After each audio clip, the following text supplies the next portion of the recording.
मेरे बच्चों को पास्ता बहुत पसंद है, तो जब मेरे पास ज़्यादा वक्त हो तो मैं फिटूचिनी अल्फ्रेडो या स्पेगेटी बोलोनेज़ बनाती हूँ।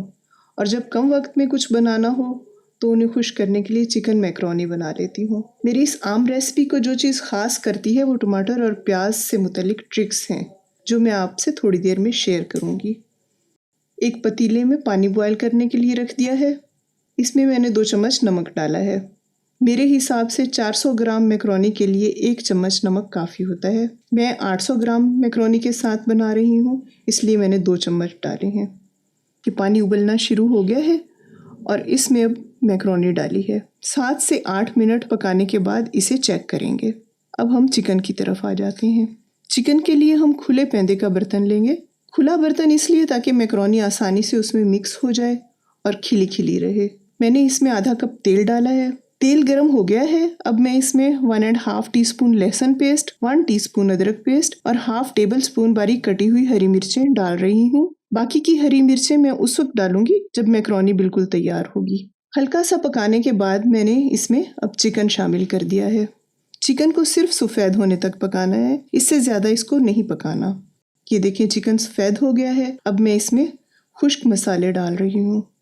खुश्क मसालों में 1 टीस्पून नमक, 1 टीस्पून सुर्ख मिर्च पाउडर, 1 टेबलस्पून कुटी लाल मिर्च, 1 टीस्पून धनिया पाउडर और हाफ टीस्पून ज़ीरा पाउडर है। इसके साथ 1 टीस्पून काली मिर्च पिसी हुई और 1/4 टीस्पून यानी 1/4 टीस्पून मैंने इसमें थाइम शामिल किया है।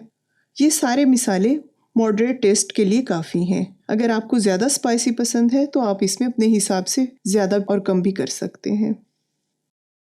अब तक मैकरोनी बॉयल हो चुकी होगी तो उसकी तरफ आते हैं। मैकरोनी को बस इतना ही गलाना है। इससे ज़्यादा पकाएंगे तो मुशी हो जाएगी और इसे कम पकाया तो रबड़ी सी होती है, जो खाने में बिल्कुल मज़ा नहीं देती। मेरे हिसाब से ये यहाँ बिल्कुल परफेक्ट है। मैं अब इसे स्ट्रेन कर लेती हूँ।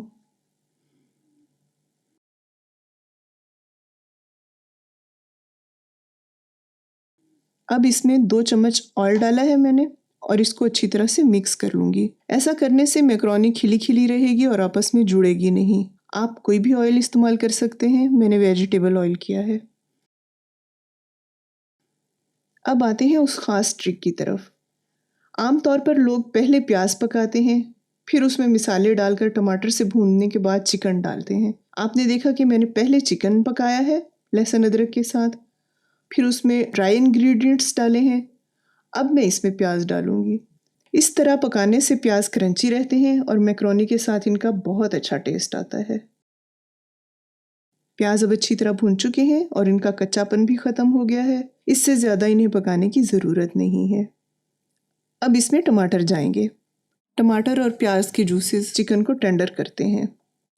ये देखें बोटी कितनी आसानी से टूट रही है और ये खाने में भी रूखी नहीं होगी। अब इसमें 3 टेबलस्पून टमाटो केचप डालूंगी।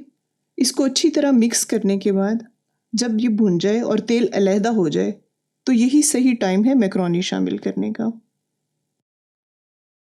ये देखिए मैकरोनी कितनी खिली खिली है, बिल्कुल भी नहीं चिपक रही। हमने इसको अच्छी तरह से मिक्स करना है ताकि मिसाले के साथ अच्छी तरह मिक्स होने के बाद हर निवाले में जायका आए। अब मैं इसमें हरी मिर्चें शामिल करूंगी, वही बाकी की हरी मिर्चें जो मैंने पहले साइड पे रखी थी। इस वक्त डालने से हरी मिर्चों का एक ख़ास फ्रेश जायका आता है जो बहुत अच्छा लगता है। इस तरकीब से बनाई गई मैकरोनी मेरे बच्चों को बहुत पसंद आती है। टमाटो केचप और टमाटर मिलकर एक ख़ास जायका देते हैं और मैकरोनी भी हाइड्रेटेड रहती है।